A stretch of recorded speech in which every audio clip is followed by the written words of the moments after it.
Last night, I treated my wife like a queen. We've been going through a rough patch lately, and this seemed the time to set things right. I'd taken the day off from work ostensibly to take our 2 kids, one of each, Jack, 14, and Chain, 12, to a week-long soccer camp, but mostly to ensure everything was perfect. I began by sending 24 long-stem red roses to Melinda at her work. I wrote the note myself. Roses are red. My love for you is true. My plans for tonight will make it clearer to you. Dinner's on me. Dessert is just you. I know it's not exactly Shakespeare, but I figured it would do the trick. I was right. She knew that, and gave me a very passionate kiss at the front door, plus a report on how jealous her coworkers were. Melinda fixed me with a lustful gaze. Lucky doesn't even begin to describe the night you're going to have. I took charge immediately and corrected her. This night is all about you. Step 2 was to draw Melinda a soothing bubble bath, complete with a glass of perfectly chilled Chardonnay. I told her to take her time while I got dinner ready, not that I was cooking. I simply drove to her favorite Italian place and picked up dinner for 2. I popped it into the oven. Upon my return, I had just finished setting the table when I heard Melinda behind me. You are a naughty, naughty boy. I turned to see a vision in red. Melinda was wearing everything I'd bought today. The shirt, the bra and panty set, the garters or stockings, and the red stilettos. Screwed me. She had no idea just how naughty I planned on being. Dinner and lots of wine later, I led her to our bedroom. She followed willingly as I slowly undressed her along the way, laying her on the bed. I showered kisses all over her body. We shared an intimate moment before we both reached a peak together. We rested for a few minutes, saying those words that lovers say. Actually, I was doing most of the talking. She was somewhat incoherent. I told her again and again how much I loved her.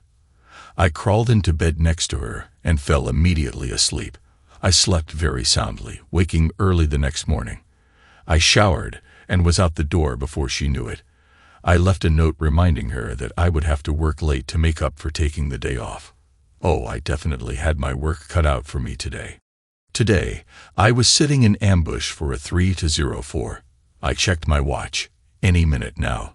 The 3-04 would be my wife of 16 years, Melinda, the queen of last night's affectionate activities.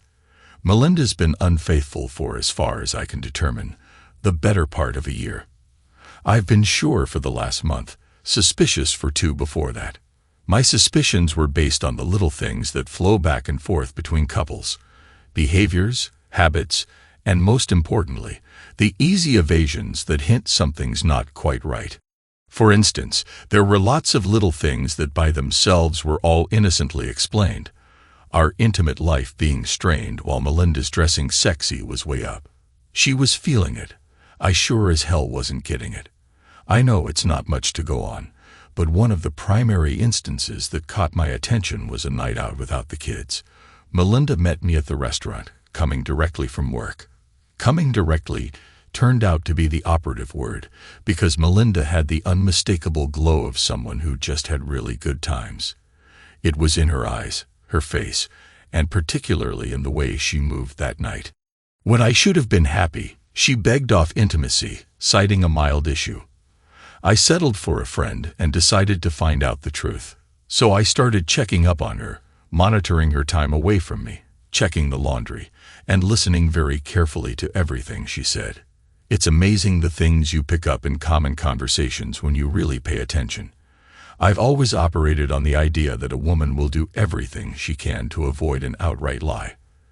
This doesn't mean you'll get the truth.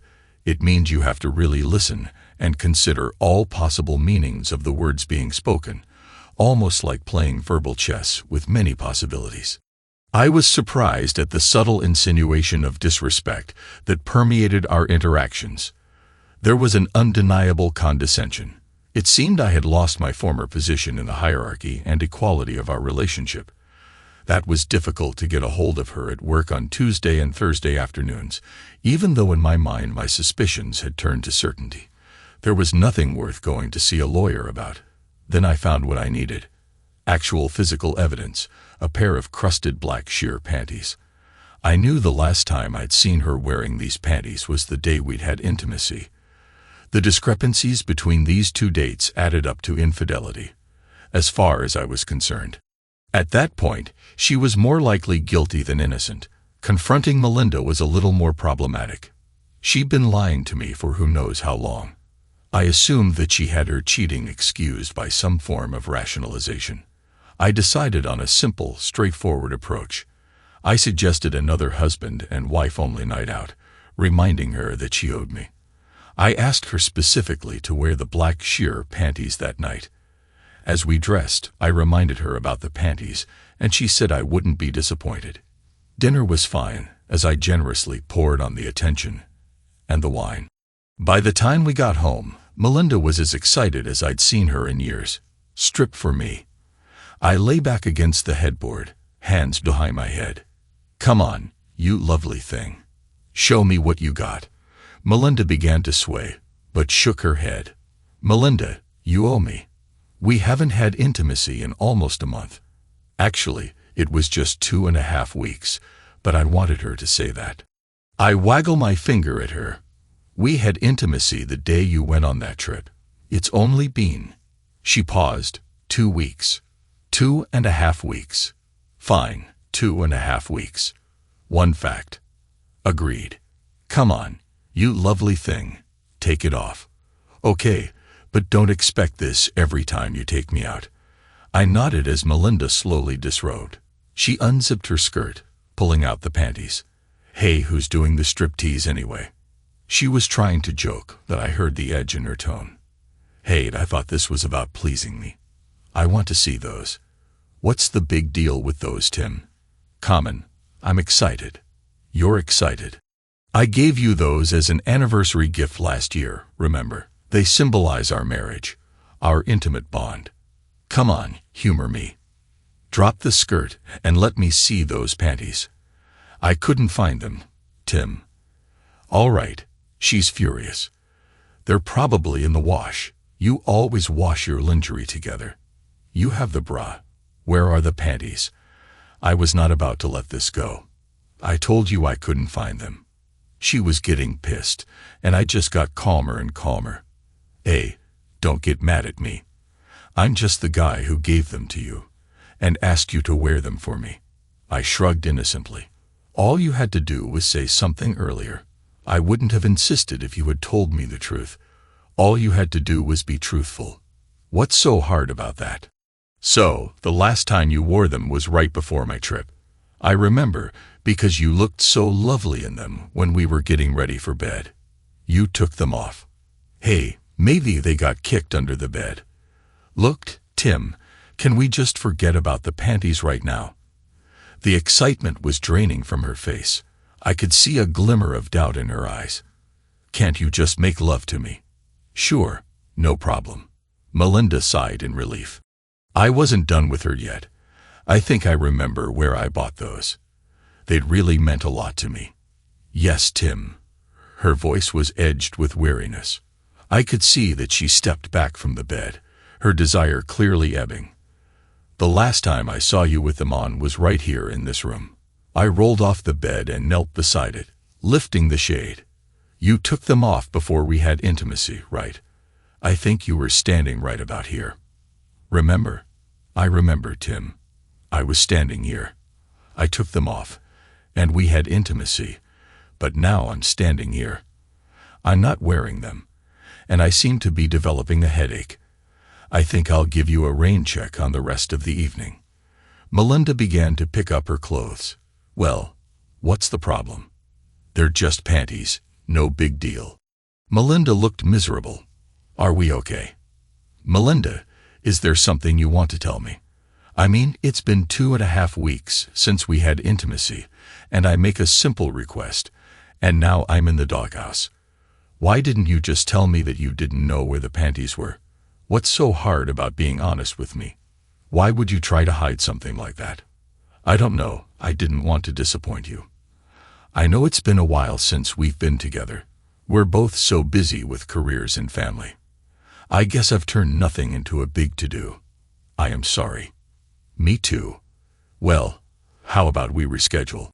I smiled as I pulled out the crusted underwear and extended them to her. She took them, looking puzzled, momentarily horrified, then surprisingly confident. So that's where they've been. I thought I'd look there. I had to give her credit. She was recovering very quickly.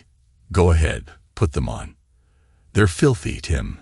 I'll make sure you're the first to see them after I wash them. That's it. I had to admire her brazenness. Why is there something else? We haven't had intimacy in 2.5 weeks. We agreed the last time you wore these. You took them off before we had intimacy. Explain to me what they're all crusted with. I silently congratulated myself on not sounding accusatory. It looks like a load. What happened next was a brave performance of lies and evasions. We were wrong on the dates and timings of when we'd had intimacy. She even made a big deal over realizing that I suspected her of seeing someone else. I was jealous over nothing. The capper. She thought it was cute that I suspected her of being a sex-crazed person.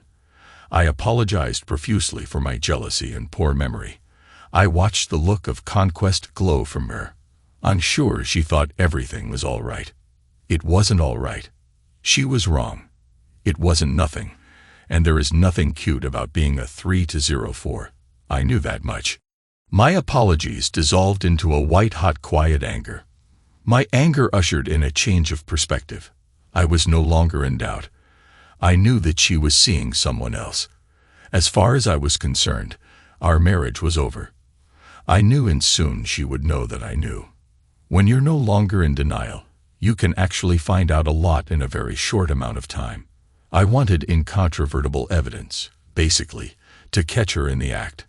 I was willing to do whatever it took. It's amazing what they can do with modern GPS equipment. A tap on your own phones, a bit of computer snooping, and a couple of digital voice recorders. Soon, I had a fairly clear picture of who he was, what they did, how often, and most importantly, when they planned to meet next. Her lover was some guy named Ernie. They met 2 to 3 times per week, Tuesday, Thursday, and frequently Saturdays, usually at a hotel on the other side of town. It all seemed so routine when you listened to the recordings. The biggest surprise for me was the complete lack of remorse on Melinda's part in the taped conversations. I was usually characterized as simply someone to be scheduled around. That was it. I was a complication to their being together. When I realized Melinda's utter lack of concern and the depth of her disrespect for me, I went from ambiguous thoughts of possible reconciliation to absolute retribution. She was going to pay. I wasn't going to fight for her. She was now the enemy. I was going to fight her for everything. It's amazing what that kind of clarity can do for you. I can even tell you the exact moment that I reached that tipping point. It occurred in the hearing of her side of a single conversation, shortly after the panty incident. A voice recorder in her car caught this side of a cell phone conversation between Melinda and Ernie. Melinda, Tim trusts me completely. You should see him go out of his way to be nice to me. It really is quite cute, Melinda. I just explained that the crusty scene in the dirty underwear I found was his. Ernie. I said that I'd been looking for weeks for those panties. I thanked him for finding them underneath the washer. He bought it without a second thought. Melinda, laughing. Yeah, but he's my man, Tim. Ernie. Yeah, I do adore it. Be patient. I'm almost there. Melinda. No, Ernie. I've told you before, I love Tim. He's my husband. Ernie. Melinda, yes, I love you too, but in a different way. Thank God I don't have to choose. I have the best of both worlds. A husband who cares for me and a lover who totally cheats on me. It's funny the things you can consider when you no longer care about the other person. The witch was going to pay big time, playing the cards you're dealt. My payback was multi-pronged. I wanted Melinda to suffer short-term and long-term. If things went as planned, Melinda would never forget her cheating. I wasn't looking to hurt Ernie. He was just an opportunistic person. If trouble came his way, so be it. Our kids were a different story. I wanted to protect them from the initial blast of our family dissolving. Plus, I wanted it all to land on Melinda. I wanted her to look into their sad faces and know that she alone was responsible in that way. They actually determined my timing. I waited for the school year to end and arranged for them to attend a week-long soccer camp at a university a couple of hours' drive away. The camp ran Monday through Friday. I dropped the kids off Monday morning and took the time to talk with the camp directors. I explained that I was having serious problems with their mother involving faithfulness and possible substance use. I tossed that in for effect. It definitely got their attention. I told them I'd be filing for divorce today or tomorrow, depending on when she dragged herself home. I wanted to shield the kids during the initial days of anguish. The directors were very sympathetic. Today, Tuesday, was the day of reckoning. Melinda was scheduled to meet Ernie at 4 in the afternoon. I spent that day getting all my ducks in a row. Divorce papers ready, locks changed, bank accounts and credit cards taken care of. This was a day Melinda would never forget. I checked my watch again. Timing was all important. I smiled when I saw her car enter the parking lot. The operation was now in motion. I called Melinda's work as soon as I saw her car turning into the parking lot. I left a quick message on her voicemail, saying there was an emergency and to call me on my cell phone as soon as possible. Ernie arrived a few minutes later. Damn, he was young, mid to late 20s by my guess.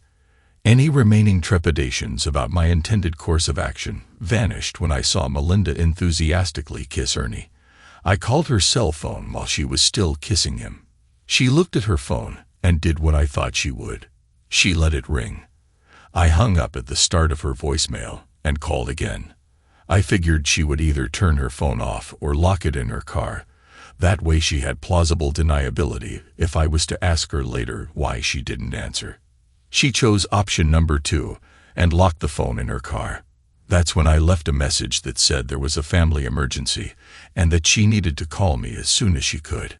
I watched them enter the room and began to call and hang up every couple of minutes. I planned on leaving dozens of missed call flags on her phone.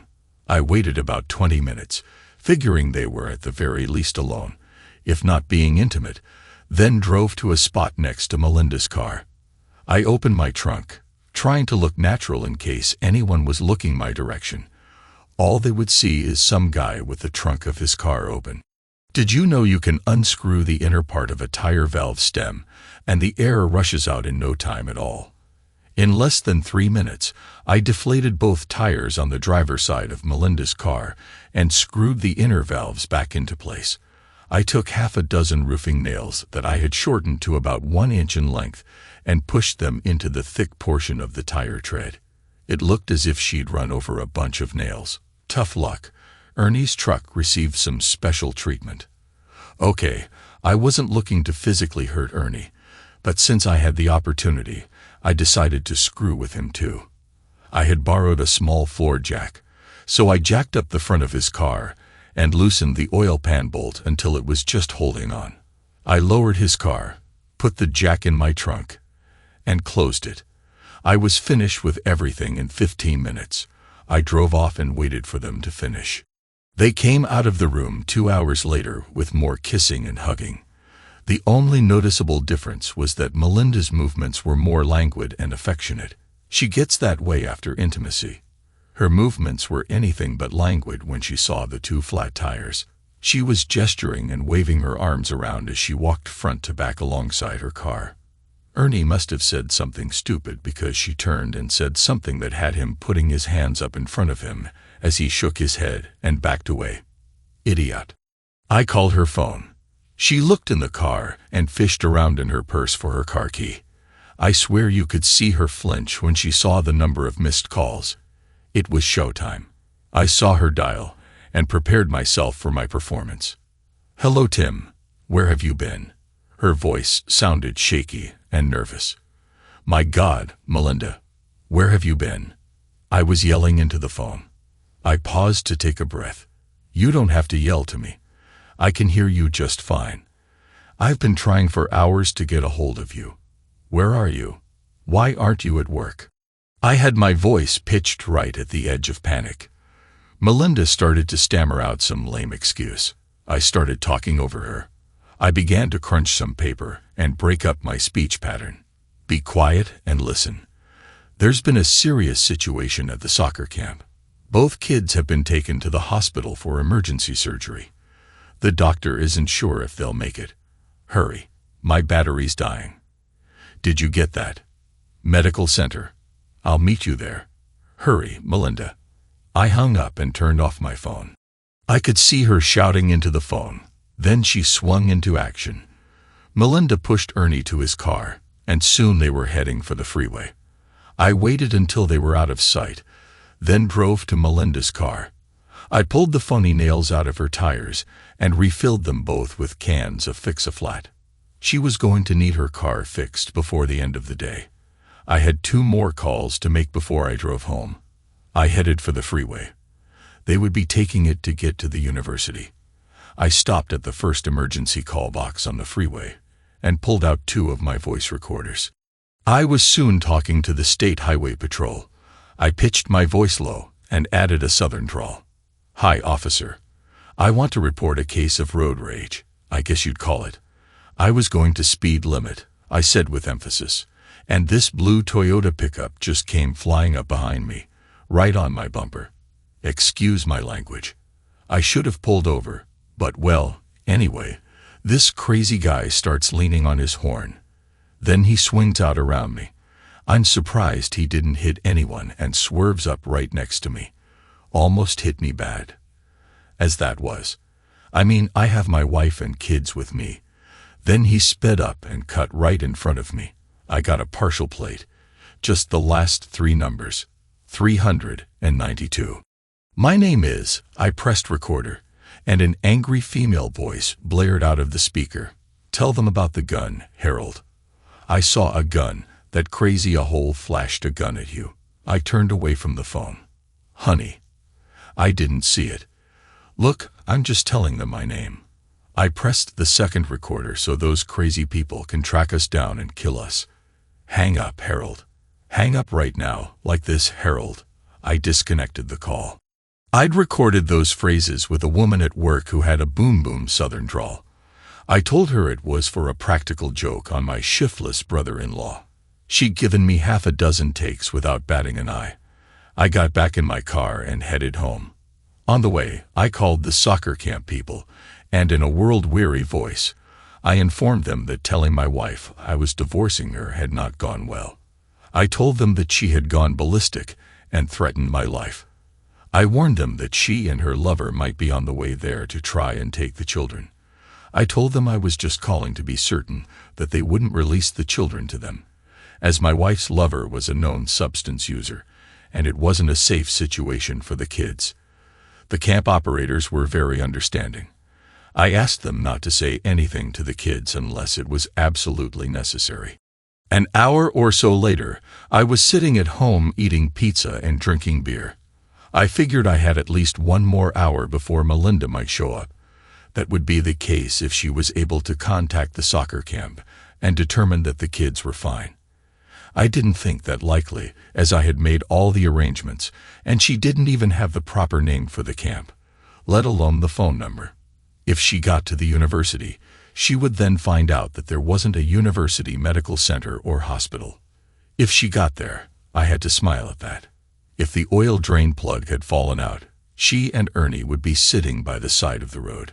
A couple of hours later, the camp called to report that Melinda and a male companion had indeed shown up. They arrived in the company of the state police. The police had pulled them over for speeding and almost strip-searched them looking for weapons, something about a report of road rage. The camp officials assured her that the kids were fine, but that they had refused to let Melinda see them unless it was in the presence of their father. She asked them, "What the hell is that supposed to mean?" That's when one of the camp people mentioned the impending divorce and asked if the man she was with was her husband or her companion. They said. Melinda went white as a sheet. Then she became hysterical. The state police had to escort Melinda and Ernie off the campus grounds. Then the soccer camp folks made my day. I couldn't have planned this. While Melinda and Ernie were talking, One of the staff mentioned the drug user reference to the police. They pulled Ernie over just after they left the campus and searched him again. Evidently, Ernie got angry and got into it with one of the officers.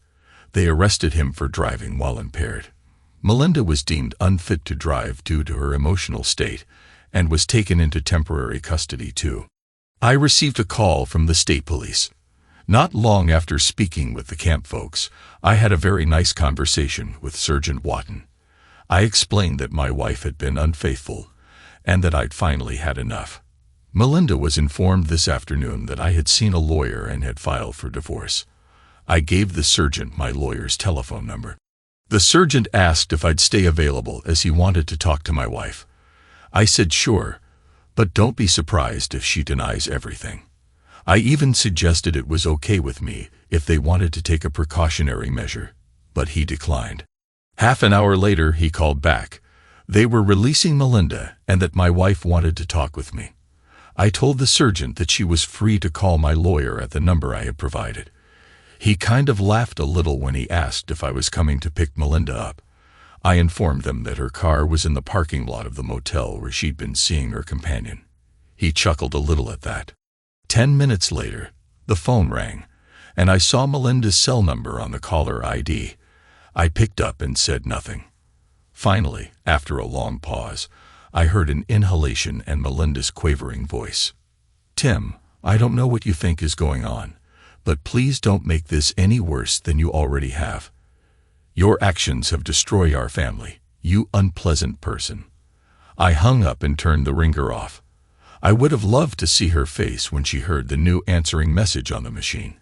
"Hi, this is Tim. Melinda no longer lies here. Her cell number is number." It was 2 in the morning when I heard someone pounding on the front door. I walked to the door and shouted through it, "Your things are in the driveway." I packed, okay, stuffed her clothes into a bunch of trash bags. "Take your unfaithful partner and go away. Tim, please let me in. There's been a terrible misunderstanding. We need to talk. I love you, Tim." We went back and forth. I didn't budge. Finally, I replayed part of a phone conversation I taped when she was driving in her car. She was talking to Ernie and saying how much she loved being with him. I turned the volume up loud when it came to the part of their conversation about their relationship. Melinda started to cry. I told her to get her stuff and go stay with her companion or whoever else she was seeing. She finally left, telling me that she was going to her parents and would be back tomorrow to straighten this all out. The next day didn't quite work out the way she intended. Actually, none of the days that followed worked out for her. I was as relentless as I was unmerciful. I had her officially served at work on Thursday. That little stunt had her waiting by my car at the end of the workday. She was furious. "I have nothing to say to you, unpleasant person." I was quite pleased with my ability to remain calm. "Don't you dare talk to me that way. I can't believe you had me served at work. Do you have any idea what you've done?" She was as angry as I've ever seen. "What I've done? I'll talk to you however I choose. Would you prefer, unpleasant person?" "Tim, I admit that I may have made a mistake. We can work through this. I love you, Tim. Let's stop this silliness and silliness. You're a cheating, unpleasant person. If I give you $20, will you go away?" "How dare you? I am your wife, Tim. I am the mother of our children now. They're going to be coming home tomorrow, and they're going to find me. They're going to find just me. I imagine you, the unpleasant person, will be on your back somewhere with your companion. Tim, please stop calling me names. It's not going to help us. We need to talk about this.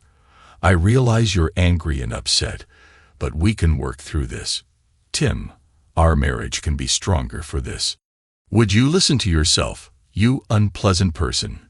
Stop calling me names, Tim. Okay, answer me this."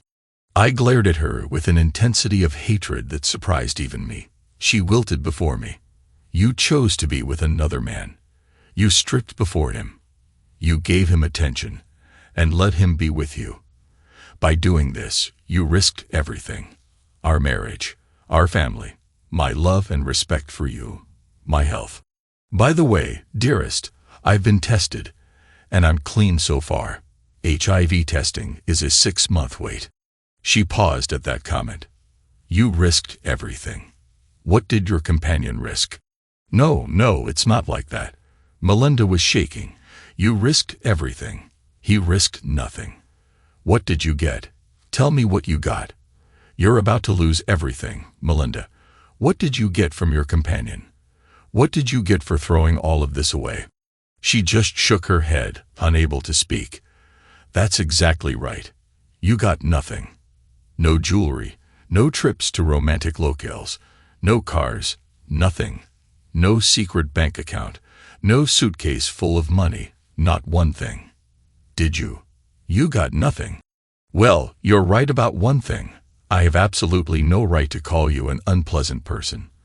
An unpleasant person is smart enough to get something for companionship. You were with another man for which you got nothing, and now you're going to lose everything. You're not even smart enough to be a decent partner. I drove away with her sitting on the ground, sobbing uncontrollably. Screw her, cashing in my chips.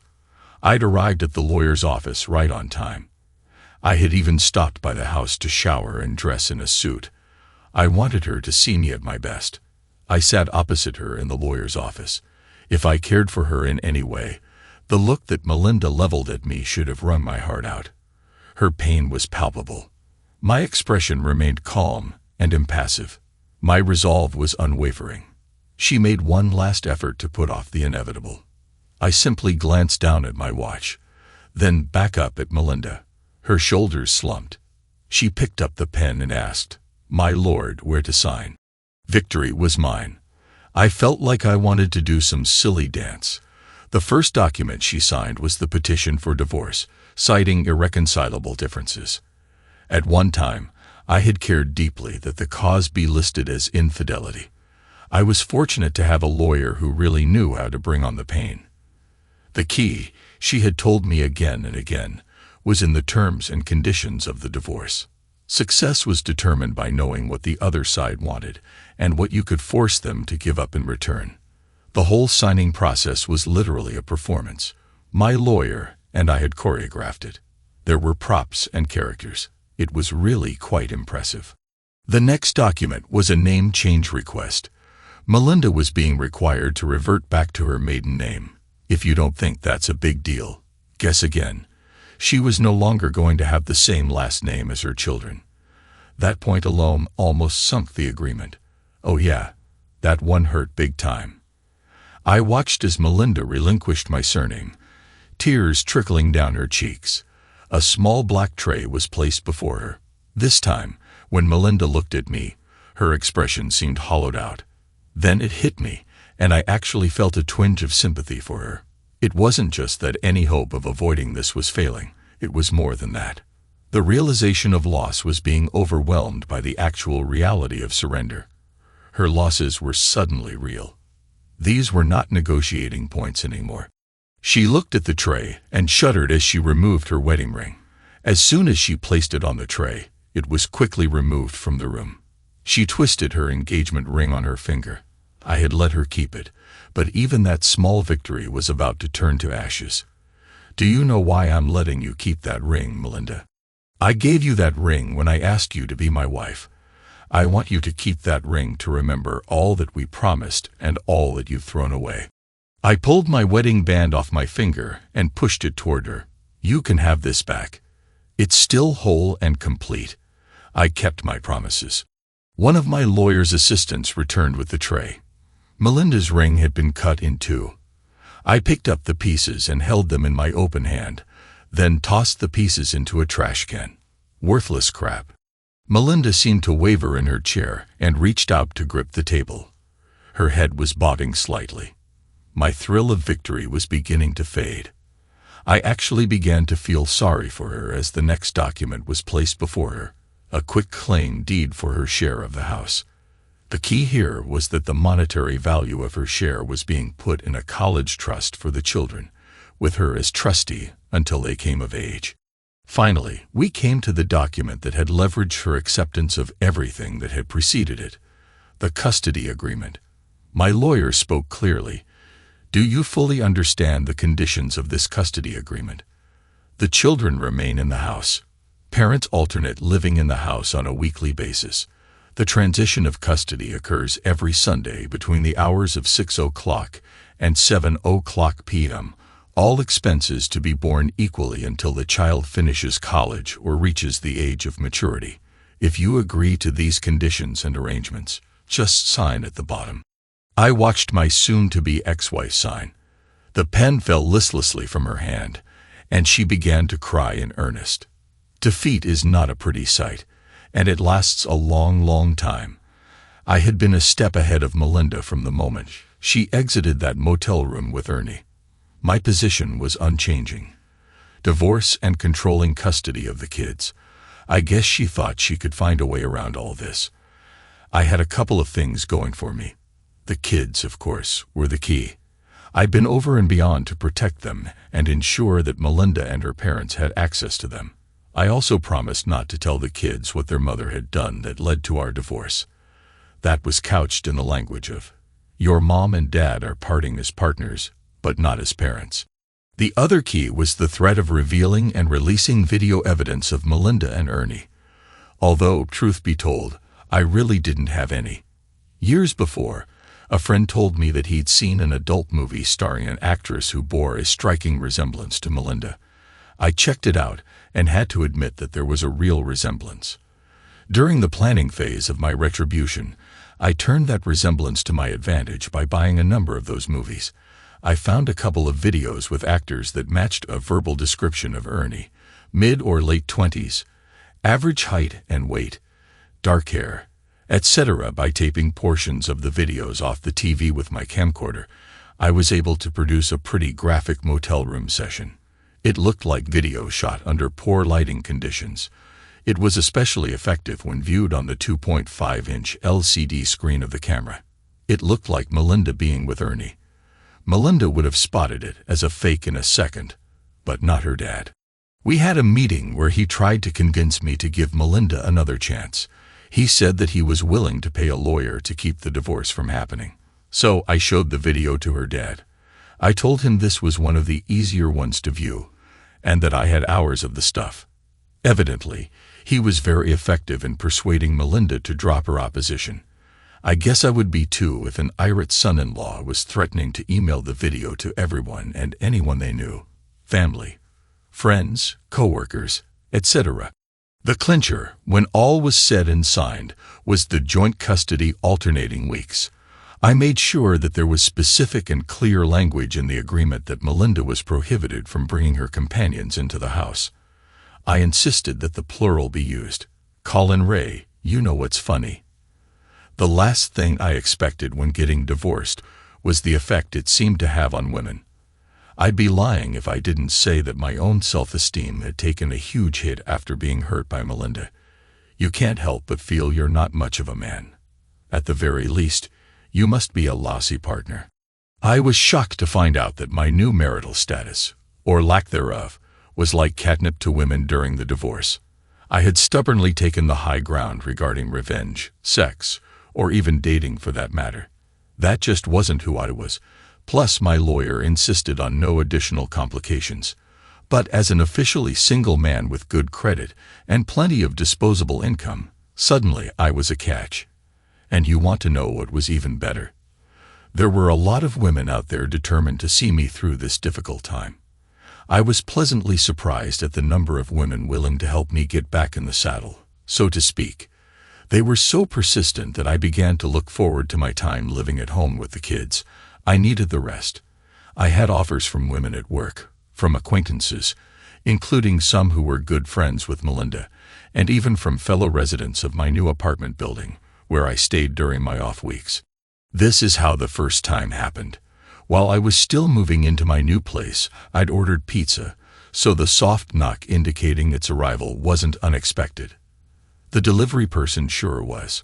I recognized her as someone I'd seen in the building. I didn't know her name. "Hi, my name is Darlin." She pronounced it Darlin with an A in and an I, just like to welcome you to the building. Darlin was average looking and had an easy-to-like quality about her. I invited her in, and we shared the pizza and a couple of beers. Darlin was divorced. He tried to deceive everything. Female over 18 and some under, I suspect. Plumpish and refreshingly straightforward. Tim, I like you. You seem like a real nice guy, so anytime you need the company of a woman, you just call old Darlin. I nodded unknowingly. I almost started to say that I could handle the cooking and cleaning just fine as a freshly single guy. I was really clueless. I enjoy both giving and receiving attention. Intimacy only happens after a date. Darlin had spoken so clearly. In fact, I wasn't even erect. Now, let's see that tool of yours yet. Well, all right, Tim, you've got a good one here. Lucky me.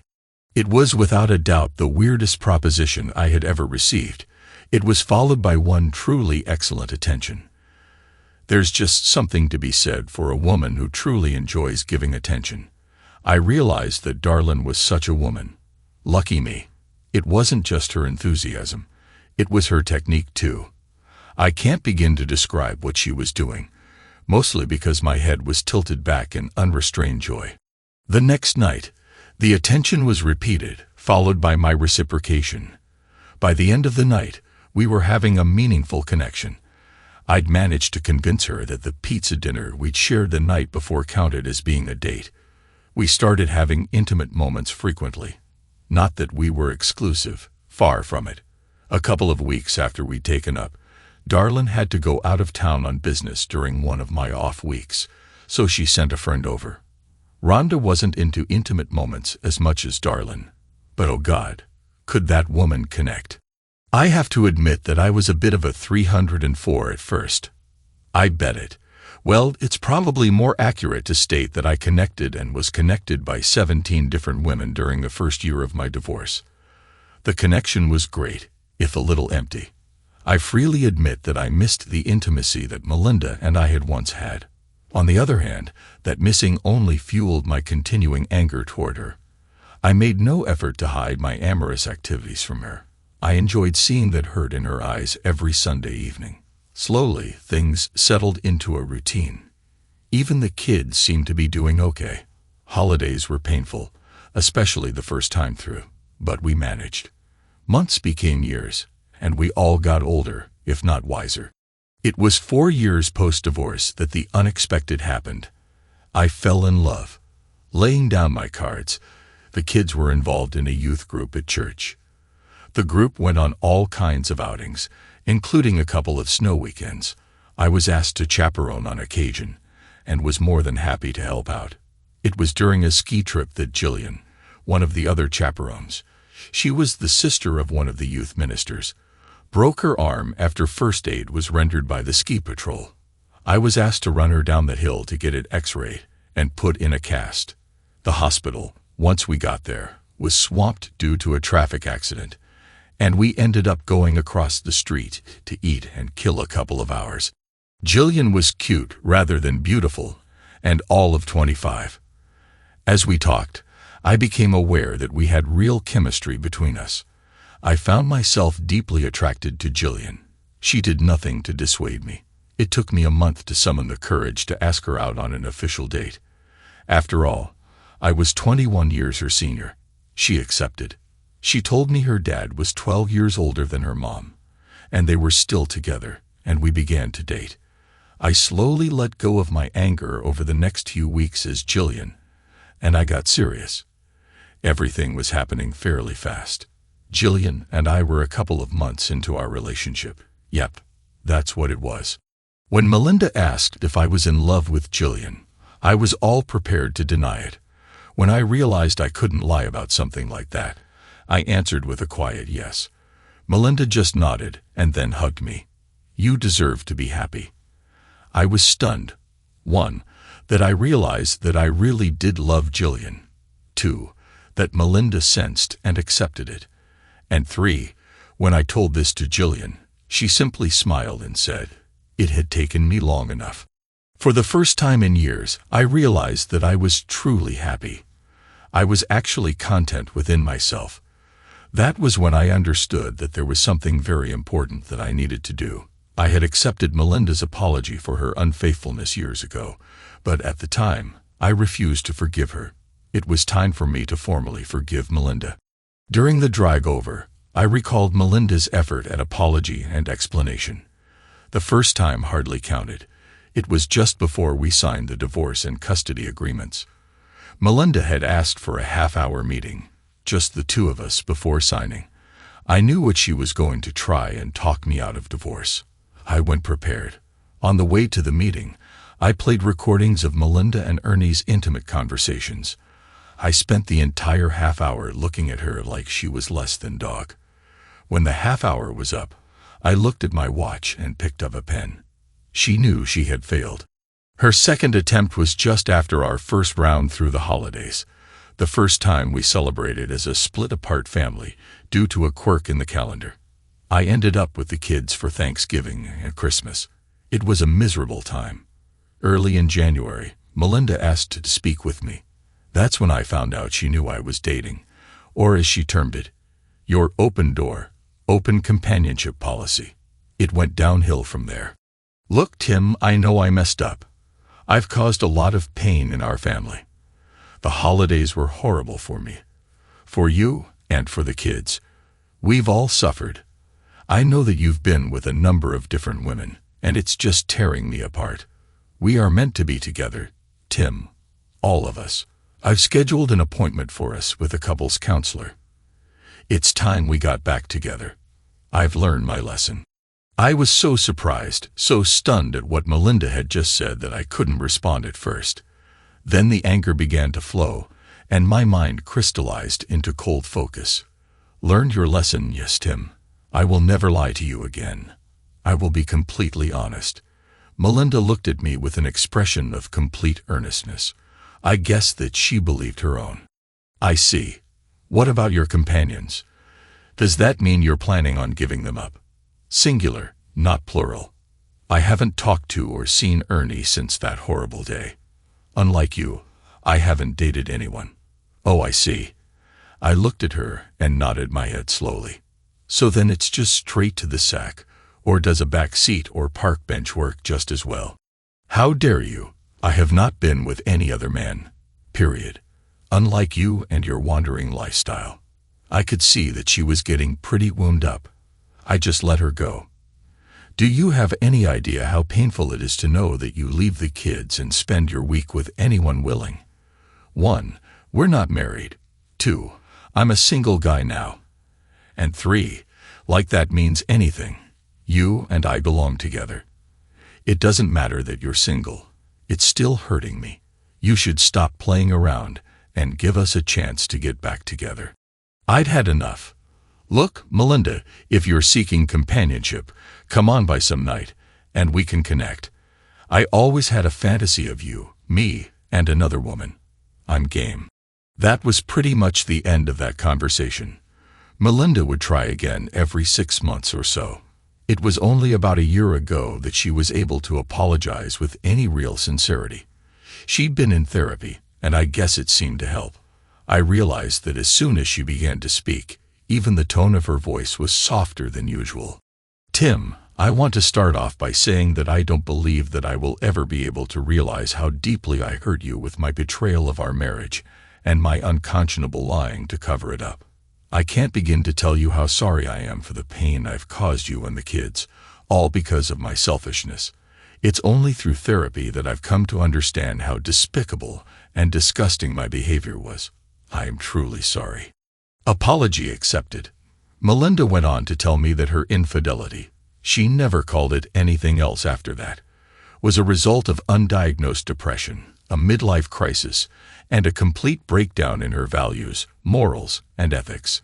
She had been unfaithful simply because she could. When all was stripped away, that's what she was left with. Ernie was not some amazing companion. Just the cheating made it seem better. There was nothing romantic or seductive about the way she met Ernie. It was work-related. She met him while I was away on business, and they had danced and flirted on a Friday night after work. Ernie had kept in touch with Melinda after I'd returned. That was when the deceptions began. That's when Melinda realized how thrilling it was to sneak around behind me. It became a game between her and Ernie. The next time I left town for a couple of days, he had talked her into taking a half-day off. He took her to a restaurant in the lobby of a downtown hotel.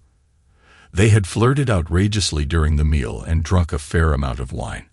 He asked her if she was interested in dessert and offered a suggestion: the specialty of the house. He slid a room key across the table.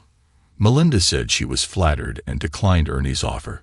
He talked her into at least checking out the view. Once in the room, she realized that it had no view. Ernie said the prettiest view in the world was standing right in front of him. Melinda said that she just stood there looking at him, aroused out of her mind. Ernie pushed her up against the wall, and he connected with her passionately against the wall. He undressed and sat on the bed. He looked at her and said, "Come get me if you want to connect some more." They spent the rest of the afternoon together. When I returned, she took care of her guilt by paying extra attention to me. Only she was already waiting for the next time I'd be out of town. Eventually, she became so comfortable with cheating on me that she didn't wait for me to be out of town. That went on until I caught her. When she was done, I repeated that I accepted her apology and left it at that. I purposefully did not say that I forgave her. That's why I needed to do that before getting serious with Jillian. I needed to forgive Melinda so I could move forward. You should have seen the tears that Sunday night. Melinda, me, the kids, we were all bawling our eyes out. Some tears were tears of sorrow and regret. Most were happy tears. I told Melinda that despite it all, there was a part of me that would always love her. She said that she had never stopped loving me. I nodded in understanding. A father's need. Nothing is forever. That's always a tough one to learn. I loved Jillian, and she loved me.